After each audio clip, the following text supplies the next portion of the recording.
জুৰিয়াৰ মাহিৰী পাৰত বটবৃক্ষৰ দৰে সগৌৰৱেৰে নিজৰ জয়যাত্ৰা অক্ষুণ্ণ ৰাখিবলৈ সক্ষম হৈছে এডভান্স একাডেমী জুনিয়ৰ কলেজে। নগাঁও জিলাৰ জুৰিয়াৰ মাহিৰী পাৰত অৱস্থিত এখনি আগশাৰীৰ শিক্ষানুষ্ঠান এডভান্স একাডেমী জুনিয়ৰ কলেজ। প্ৰতি বছৰৰ দৰে এইবাৰো বিদ্যালয়খনিত উচ্চ তথা উচ্চতৰ মাধ্যমিকৰ ফলাফল 100%। বিদ্যালয়খনিৰ শিক্ষক মণ্ডলী তথা অধ্যক্ষগৰাকীৰ প্ৰচেষ্টাত শৈক্ষিক উত্তৰণৰ এক ব্যতিক্ৰমী প্ৰয়াসত ইতিমধ্যে কেইবাগৰাকী মেধাৱী ছাত্ৰ সৃষ্টি কৰিবলৈ সক্ষম হৈছে এডভান্স একাডেমী জুনিয়ৰ কলেজে।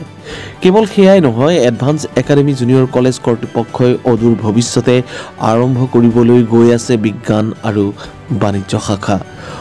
আজি এডভান্স একাডেমী জুনিয়ৰ কলেজ চৌহদত অনুষ্ঠিত প্ৰাতঃ সভাৰ কিছু দৃশ্য আগবঢ়াইছোঁ আমাৰ দৰ্শকসকলৰ বাবে।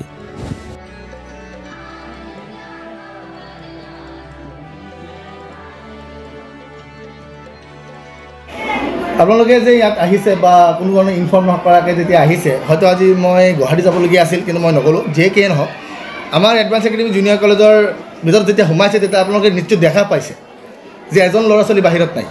আমাৰ ইয়াত 14টা ক্লাছ আছে, 14টা ক্লাছত 14জন ছাৰে পঢ়াই আছে আৰু বাকী 4জন টিচাৰ আমাৰ এক্সট্ৰা। সেইকাৰণে আমাৰ মানে ৰিজাৰ্ভ। কেতিয়াবা কোনো টিচাৰৰ কিবা অসুবিধা হ'লে আমি লগে লগে তাত সোমাই দিওঁ, আৰু যদি তেনেকুৱা কোনো ধৰণৰ টিচাৰ যদি সেইদিনাখন নাহে তেতিয়া তাক আমি সোমাই দিওঁ। গতিকে আমাৰ কথাটো হ'ল ক্লাছ মেইনটেইনটো আমাৰ মেইন বস্তু। যদি আমাৰ ৰেগুলাৰলি যদি ক্লাছখিনি ভালদৰে হয় তেতিয়াহ'লে সেইজন ছাত্ৰ বা ছাত্ৰীৰ ৰিজাল্ট যে হ'ব 100%। গতিকে ভাবোঁ আমাৰ স্কুলৰ প্ৰত্যেকজন শিক্ষকে যেনেদৰে কষ্ট কৰি আছে ৰাতিপুৱা 8:30 বজাৰ পৰা আবেলি 4টালৈকে। আমাৰ 3:15-20 আমাৰ স্কুল ছুটি হয়, কিন্তু 4টালৈকে আমাৰ স্কুলত আমাৰ অফিচিয়েলি কামৰ লগতো জড়িত থাকে। তাৰমানে আমাৰ এইটো কাৰণে আমাৰ ভাল লাগে যে আমাৰ স্কুলৰ টিচাৰসকলে ল'ৰা ছোৱালীৰ ভৱিষ্যতৰ কথা চিন্তা কৰে, নিজৰ কথা চিন্তা নকৰে। কাৰণ সামান্য মাননিৰ কাৰণে তেখেতসকলে পঢ়োৱা নাই। মই যিটো ফিল কৰোঁ, আজি চাওক আমাৰ যিসকল টিচাৰ আমাৰ এডভান্স একাডেমীত আছে, প্ৰায় 32জন শিক্ষক ইয়াত আছে আৰু 2জন ফ'ৰ্থ গ্ৰেড আছে। গতিকে তেখেতসকলে যেনেদৰে কষ্ট কৰি আছে, মই ভাবোঁ অনাগত 2-3 বছৰত আমি নগৰ উত্তৰত এটা সাফল্য স্কুল হিচাপে আমি গঢ় দিব পাৰিম। আৰু দুখীয়া ছাত্ৰ ছাত্ৰীৰ কাৰণে কিবা দুখীয়া ছাত্ৰ ছাত্ৰীৰ কাৰণে ক'ব, মই এইটো আপোনালোকক ক'ব নাযাওঁ। আপোনালোকে সুধিব বা আপোনালোকে যিহেতু ৰিপৰ্টাৰ, যদি আপোনালোক যিহেতু সাংবাদিক, আপোনালোকে তথ্যটো ল'ব। আমি এটা কোঠা থাকে 25%, কিন্তু আমি 25% 80% ল'ৰা ছোৱালীক আমি বিনা হেৰিত পঢ়াই আছোঁ। অৰ্থাৎ 100% ল'ৰা ছোৱালীক আমি 100% হিচাপে পইচা নলওঁ, বা যিটো আমাৰ মান্থলি যিটো পইচা সেইটো নলওঁ। আমি কমচে কম তাতো আমাৰ ৰেহাই থাকে, ধনীৰ ক্ষেত্ৰতো ৰেহাই থাকে, দুখীয়াৰ ক্ষেত্ৰতো ক'বলৈ নাই। আপোনালোকে নিশ্চয় চেক কৰিব, আপোনালোকে তথ্য ল'ব, মই ভাবোঁ। আপোনালোকে জানে আমি চেষ্টা কৰোঁ যে অলপৰ কাৰণে ষ্টেণ্ড কৰা নাই আগতেও, কিন্তু এইবাৰ সেইটো যিটো ৰেংক এইটো উঠাই দিলে, আমি এইটো ভাল বুলি ভাবিছোঁ। এই পদক্ষেপটো আৰু ভাল বুলি ফিল কৰিছোঁ। যিয়ে নহওক, আমাৰ কথাটো হ'ল আমি প্ৰত্যেক বছৰ ফলাফল আমি উন্নত কৰাৰ চেষ্টা। গতিকে আমি যেনেকৈ প্ৰত্যেক বছৰ আমি ল'ৰা ছোৱালী পৰীক্ষা দি আছে, প্ৰত্যেক বছৰ যেনেকৈ লাহে লাহে উন্নত হৈ আছে, আমি নেক্সট ইয়াৰ আমাৰ এই এডভান্স একাডেমী জুনিয়ৰ কলেজৰ পৰা প্ৰায় 97, ইতিমধ্যে আমাৰ স্কুলত 97 ছেকেণ্ড ইয়াৰত প্ৰিপেয়াৰ কৰি আছে পৰীক্ষাৰ কাৰণে 2025 বৰ্ষত। গতিকে 97ৰ পৰা আমি কমচে কম 60 এবভ ল'ৰা ছোৱালীক আমি প্ৰথম বিভাগত উত্তীৰ্ণ কৰাম। তাৰপিছত ডিষ্টিংশ্যন, তাৰপিছত আপোনাৰ ষ্টাফটো থাকিবই বহুত কেইজন। গতিকে আৰু এইবছৰ আমাৰ প্ৰায় 50জন ল'ৰা ছোৱালী ইতিমধ্যে এডমিশ্যন হ'ল আৰু আহি আছে, এডমিশ্যন লৈ আছে। গতিকে আৰু আমাৰ ইমান ছিটো নাই, এইবাৰ কম ছিট, যিহেতু স্কুলত জেগা কম, ল'ৰা ছোৱালী প্ৰায় 100তকৈ অধিক। গতিকে নেক্সট ইয়াৰ আমি হোষ্টেলৰ ব্যৱস্থা কৰিম আৰু ল'ৰা ছোৱালীৰ আৰু যাতে উন্নত হয় তাত আমি বিশেষ পদক্ষেপ গ্ৰহণ কৰিম। ইতিমধ্যে আপোনালোকে গম পাইছেই যিটো কাৰণে আপোনালোকে ইয়াত আমাৰ এডভান্স একাডেমী জুনিয়ৰ কলেজত আহিছে।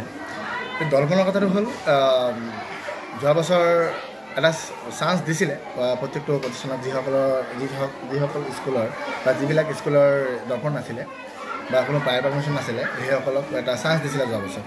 তো এইবছৰ দেখা গ'ল যে দৰ্পণ নোহোৱাকৈ কোনো এটা ইনষ্টিটিউটত কোনো এটা ছাত্ৰ এডমিট কৰিব পৰা নাই। আৰু এইটো এটা ভাল পদক্ষেপ মই ভাবোঁ অসম গভৰ্ণমেণ্টৰ। কিন্তু এইটো এটা ভাল কথা মই এইকাৰণে ক'লোঁ, কাৰণ আজিকালি আপোনালোকে গম পাইছে য'তে ত'তে স্কুল খুলি লৈছে, খুলি পেলাই কম্পিটিশ্যনটো নাই।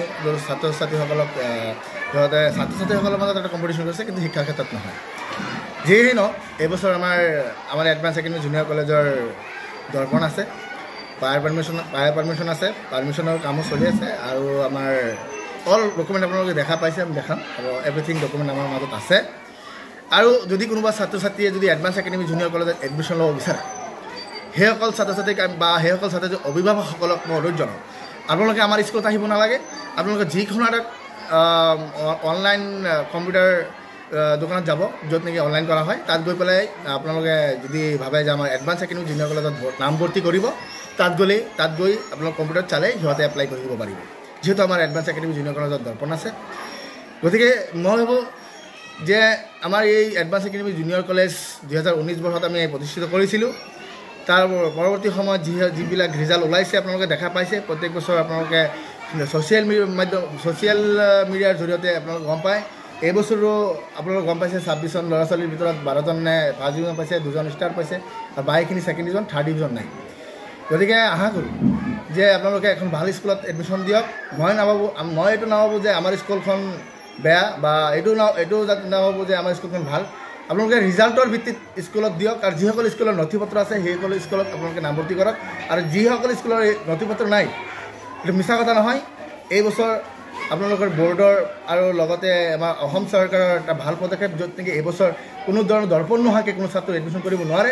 এইটো 100%, যিহেতু আমি অনুভৱ কৰিছোঁ। আৰু যিসকল স্কুলে কাম কৰি আছে ইতিমধ্যে কিন্তু দৰ্পণত নাম নাই, সেইসকলে এতিয়ালৈকে এডমিশ্যন কৰিব পৰা নাই।